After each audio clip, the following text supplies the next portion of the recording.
Hello दोस्तों, कैसे हैं सब। मैं हिमांशु स्वागत करता हूं आप सबका आपके अपने चैनल कॉमिक वर्ल्ड पर। तो चलिए दोस्तों, शुरू करते हैं डोगा और नागराज का 2 in 1 विशेषांक हल्ला बोल का तीसरा भाग। नागराज ने विद्युत गति से चलाई वो कटीली तलवार। तलवार के साय में जीने वाले तलवार से ही मरते हैं शमशीरा। देख नागराज, अब बनी है ये असली जहन्नुम। इस इन लाशों पर इस विशेष गन से बारूद छिड़क कर मैंने इन्हें बना डाला है। मेरे आदमी मरने के बाद भी मौत बांटते हैं। अब जहां भी तू कदम रखेगा वहां होगा धमाका। धाम धाम धाम। अब या तो तू मिसाइल से मरेगा, अगर मिसाइल से बचेगा तो लाशों पर गिरेगा, जो तुझे भी लाशों में बदल देगी। खार भाई, तेरी मिसाइलें और तेरे मुर्दा बम तो मेरा कुछ ना बिगाड़ सके। तेरा कोई और अरमान हो तो बता। अब तू खुदकुशी करेगा, क्योंकि अब तू एक जिंदा बम बन चुका है जो किसी भी पर फट सकता है। बहुत बांट चुका मौत, अब अपनी बनाई मौत से तू खुद मरेगा। बारूद बनी अपनी कैचड़ी में तुझे पहना रहा हूं। मरने से पहले हर उस मरने वाली की बेबसी को महसूस कर, जहन्नुम के जल्लाद जो तेरी वजह से मारे गए। अपनी ही बनाई मौत की मंडी में मौत के धमाकों में गुम हो गया वो शैतान। नागराज जहन्नुम को तबाह कर आम जनता के बीच पहुंचा। वो आ गया, हरा फरिश्ता। इसने जहन्नुम को तबाह कर डाला। अब अमन आएगा। जो काम हुकूमत का घुसपैठिस्तान न कर सका, वो नागराज ने कर दिखाया। अब घुसपैठिस्तान में बम नहीं, फूल बरसेंगे। हमारा हीरो नागराज, मेरे भाईजान नागराज, शुक्रिया। चल सरपट, कुछ शैतानों ने नर्क बना रखा था घुसपैठिस्तान को। जहां भी नर्क देखूंगा उसका नाश कर डालूंगा। नर्क अभी बाकी था। नागराज, समुद्री रास्ते से 3 आतंकवादी हिंदुस्तान में घुसपैठ की कोई खतरनाक योजना बना रहे हैं। साथियों, नागराज ने जहन्नुम को तबाह कर दिया। इसका जवाब हम हिंदुस्तान में भयंकर तबाही फैलाकर देंगे। उससे पहले तुम सब तबाह हो जाओगे शैतानों। थू है तुझ पर।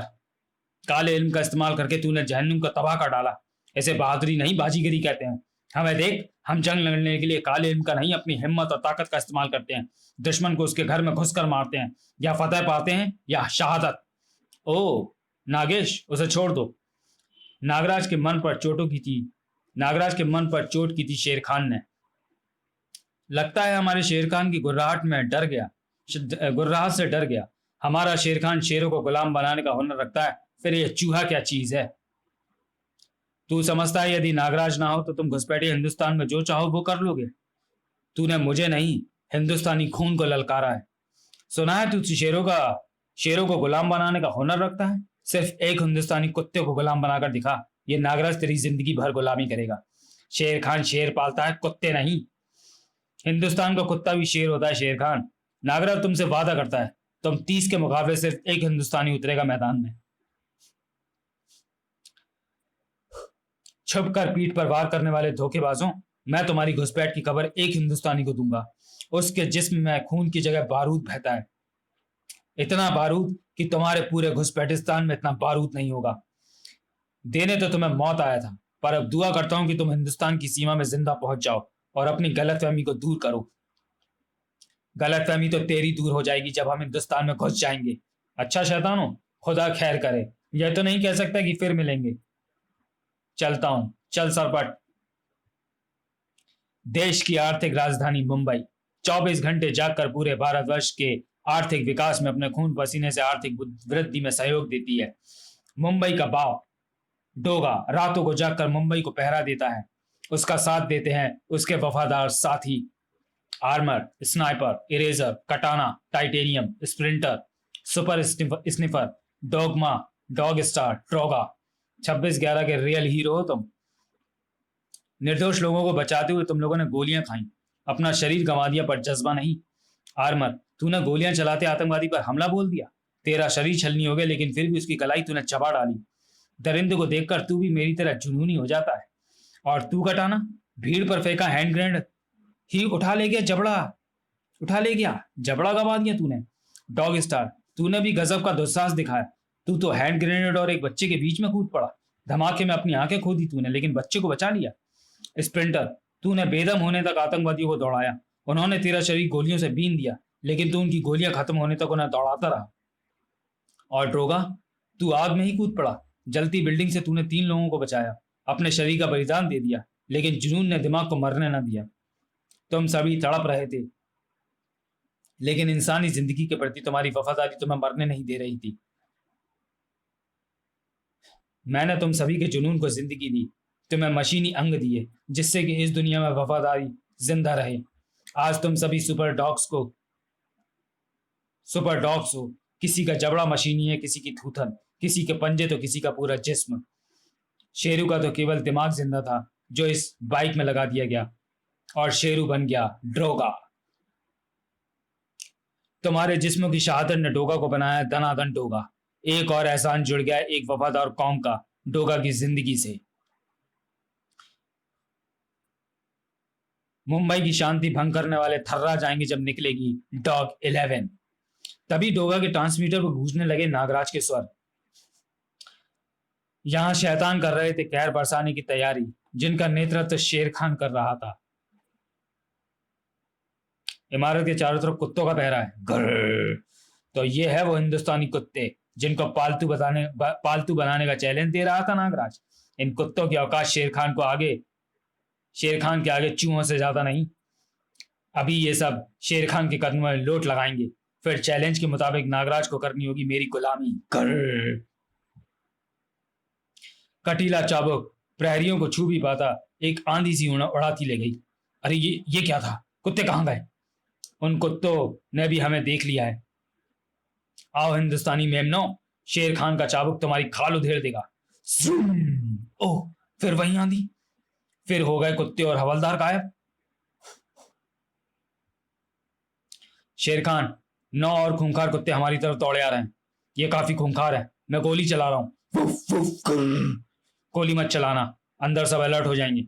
शेर खान है तुम्हारे साथ। घोड़े, शेर, हाथी, गैंडे जैसे भी बिगड़ल जानवरों को पालतू बनाया मैंने अपने इस चाबुक से। फिर ये तो सिर्फ कुत्ते हैं। इसका पंजा स्टील का है। आह, वुफ वुफ, मेरी कलाई की हड्डी तोड़ दी इसने। मेरी टांग चबा गया ये। आह, गर। इसने अपने स्टील के दांतों से गन की नाली तोड़ डाली। मेरी खाल को नहीं चीर पाओगे। गर गर, वुफ वुफ, साक। मेरा चाबुक चीर फाड़ डालेगा तुम सबको। बिल्डिंग के दूसरे हिस्से में उस ओर से कुत्तों का तेज शोर आ रहा है। हवलदारों से वायरलेस पे कांटेक्ट नहीं हो पा रहा है, देखना चाहिए। इनके लिए रास्ता साफ हो गया था। जल्दी चलो, रास्ता साफ है, वरना हवलदार और कुत्ते वापस आ धमकेंगे। Mumbai police headquarters. इधर डॉग 11 पर दूसरा वार नहीं कर पाया था शेर खान की। ओह, ये वही आंधी थी। कुत्ते की घुर्राहट का शोर था उस आंधी में। क्रंच। उस आंधी ने ही मुझ पर प्रहार किया था। वही कुत्तों को भी बचा ले गई थी। कौन खड़ा है वहां अंधेरे में? ओह, तू ही है जो कायरों की तरह छुपकर वार कर रहा है शेर खान पर। इस इंजन से निकलने वाली घुर्राहट को मैं पहचान चुका हूं। तो फिर मुझे भी पहचान ले। कुत्ते का मास्क क्यों लगा रखा है तूने? ओह, तो तू है वो हिंदुस्तानी कुत्ता जिसके बारे में नागराज ने कहा था। भाड़ भाड़ भाड़, गुर। और तू ही है वो घुसपैठिस्तानी शैतान जिसके बारे में नागराज ने मुझे बताया था।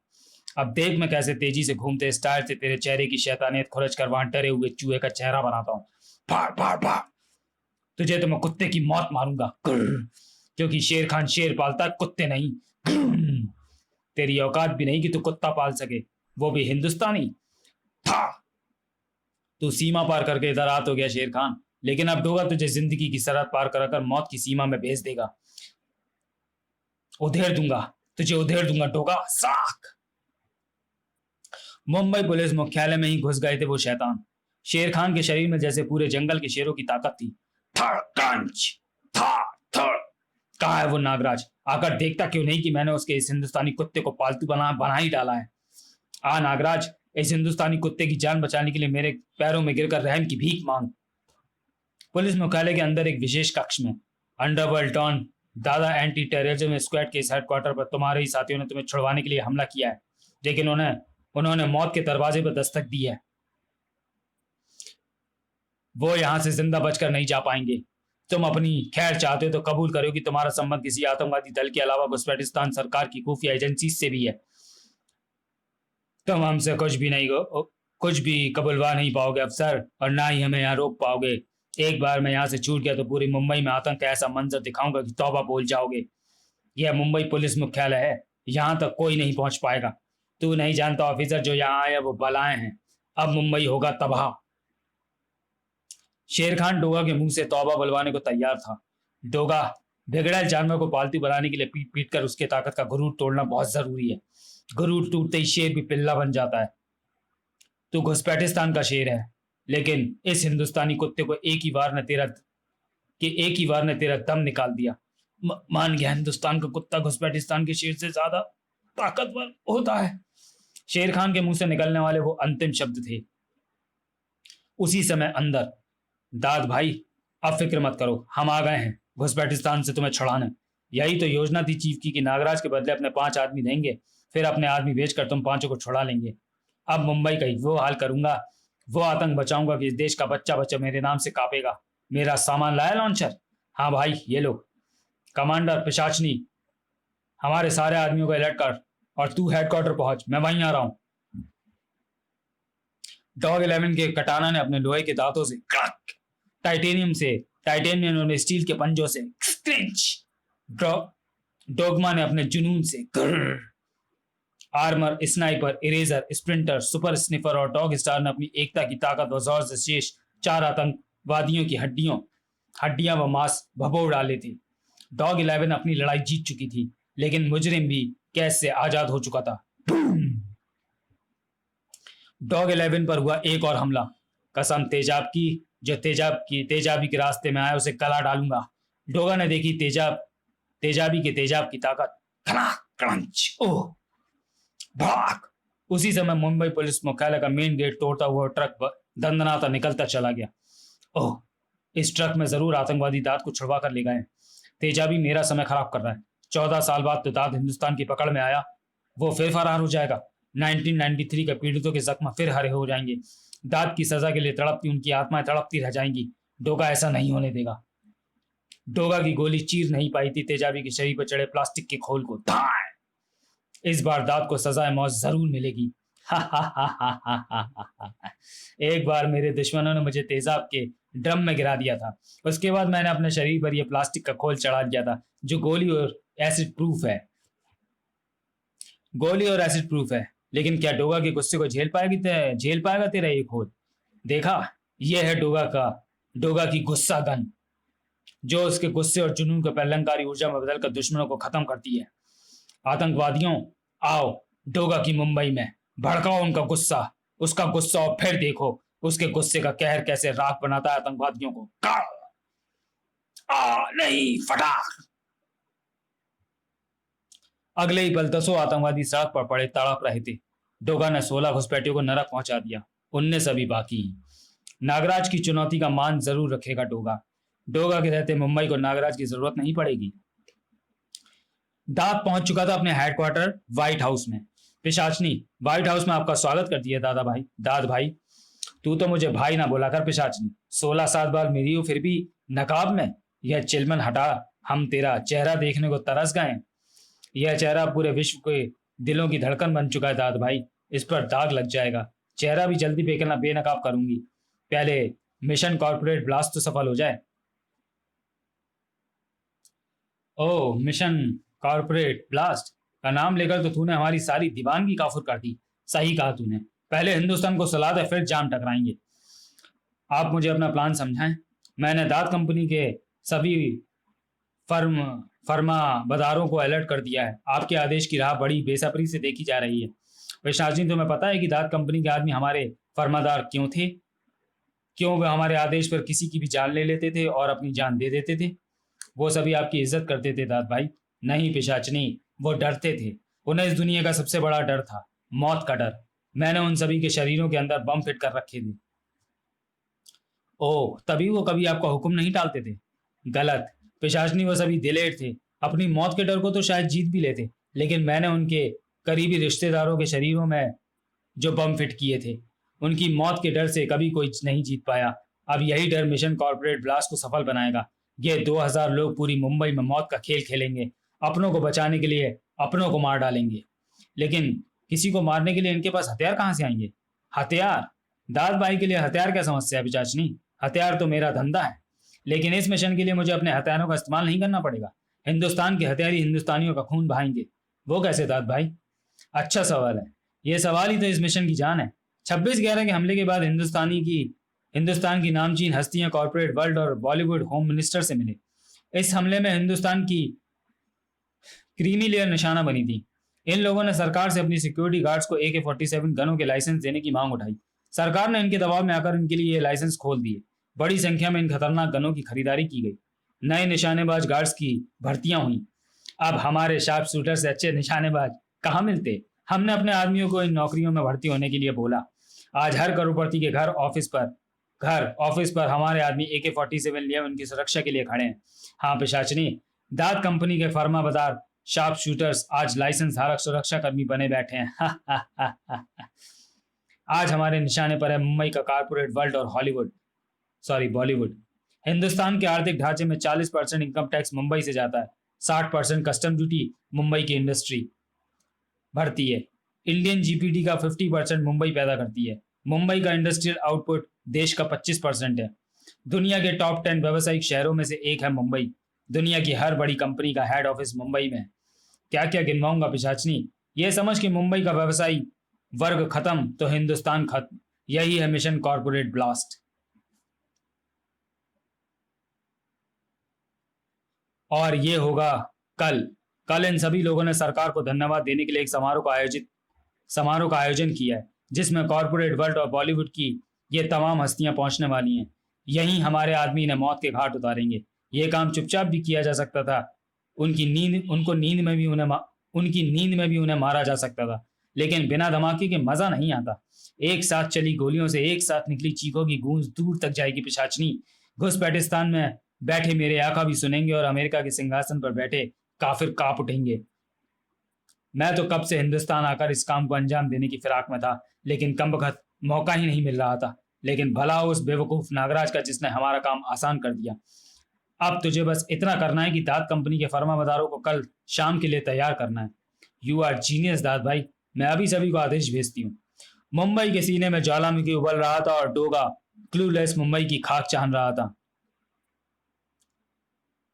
सुपर स्निफर सूंघो इस ट्रक में दाद भाई की गंध को और मुझे जल्द से जल्द वहां पहुंचाओ। दाद भाई मुंबई की सड़कों पर ही था। पिशाचनी, 16 साल बाद सारी यादें ताजा हुई हैं। कल रात को तो मैं वापस घुसपैठिस्तान के लिए निकल जाऊंगा। आज की रात अपनी मनपसंद जगह पर तुम्हारे साथ घूमना चाहता हूँ।